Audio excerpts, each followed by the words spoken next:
A driver of a pickup truck deliberately rammed it into a crowd of New Year's revelers on the U.S. city of New Orleans' famous Bourbon Street, killing 10 people and injuring at least 35 others. VOA's chief national correspondent Steve Herman reports from Washington. Federal authorities are terming the early morning New Year's Day attack in New Orleans an act of terrorism. The FBI identifies the suspect as 42-year-old Shamsuddin Jabbar, a U.S. citizen from Texas who had an Islamic State flag flying from the bumper of the rented pickup truck he drove into a crowd. The man then began firing at police with a rifle, wounding 2 officers before he was shot dead. Authorities add that at least 1 viable bomb was found at the scene. Witnesses describe the attacker as dressed in military-type clothing. U.S. President Joe Biden was asked by a reporter on an airport tarmac in Delaware how he reacted when he heard about the attack. The reaction was one of anger and frustration.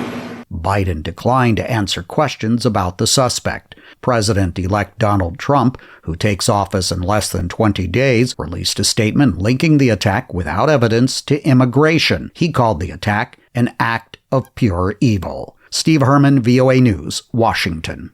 Grieving relatives of the victims of the South Korean plane disaster have visited the crash site to pay respects to their loved ones on New Year's Day. All but 2 of the 181 people on board the Boeing 737-800 operated by Jeju Air died when it crashed while landing at Muon International Airport in southern South Korea on Sunday. Bereaved families visited the site on Wednesday for the first time since the crash, taking turns to lay white flowers. This is VOA News. Pope Francis ushered in the new year with an appeal for the faithful to reject abortion, calling for a firm commitment to protect and respect life from conception to natural death. Ridare dignità alla vita. Francis celebrated a New Year's Day Mass in St. Peter's Basilica on Wednesday that was dedicated to Mary, the mother of Jesus. He prayed in his homily that everyone learns to care for every child born of a woman and to protect the precious gift of life. Francis has been speaking out much more emphatically about abortion in recent years than he did at the start of his pontificate. Palestinian medics said on Wednesday that Israeli strikes killed at least 12 people in Gaza as war grinds into the new year with no end in sight. AP correspondent Nayeon Kim reports. Mostly women and children were among the dead when a strike hit a home in the Jabalia area of northern Gaza. At Al-Aqsa Hospital in central Gaza, friends and family gathered around the body of a woman and a child killed in a separate strike in the Bureij refugee camp. Meanwhile, Israeli security forces were investigating part of a missile that was reportedly launched from Yemen and intercepted by Israel. The debris landed in a street in Bet Shemesh and no injuries were reported. I'm Nayeon Kim. Russian gas supplies to Europe via Ukraine came to an end on New Year's Day. Reuters correspondent Lauren Cook reports. It brings down the curtain on Moscow's long period of dominance of supply in the European gas market. Russia's oldest gas export route to Europe is a pipeline dating back to the Soviet days. The deal expired after Ukraine's Naftogaz refused to renew its latest 5-year transit deal with Russia's Gazprom. Ukraine's energy minister German Galushenko called this a, quote, historic event. Russia is losing its markets. It will suffer financial losses, he said in a statement. Despite the war between the two countries, Ukrainian President Volodymyr Zelensky had said in December that Kyiv might consider allowing the transit of Russian gas. But it was on the condition that payments to Moscow be withheld until the fighting ends. Russian President Vladimir Putin, a week later, said there was no time left to sign a new deal. Russia and the Soviet Union spent half a century building up a major share of the European gas market, which at its peak stood at around 35%. But the war in Ukraine has all but destroyed that business for Gazprom, and Russia now holds about 8% of the market. Reuters correspondent Lauren Cook.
Thank you for watching.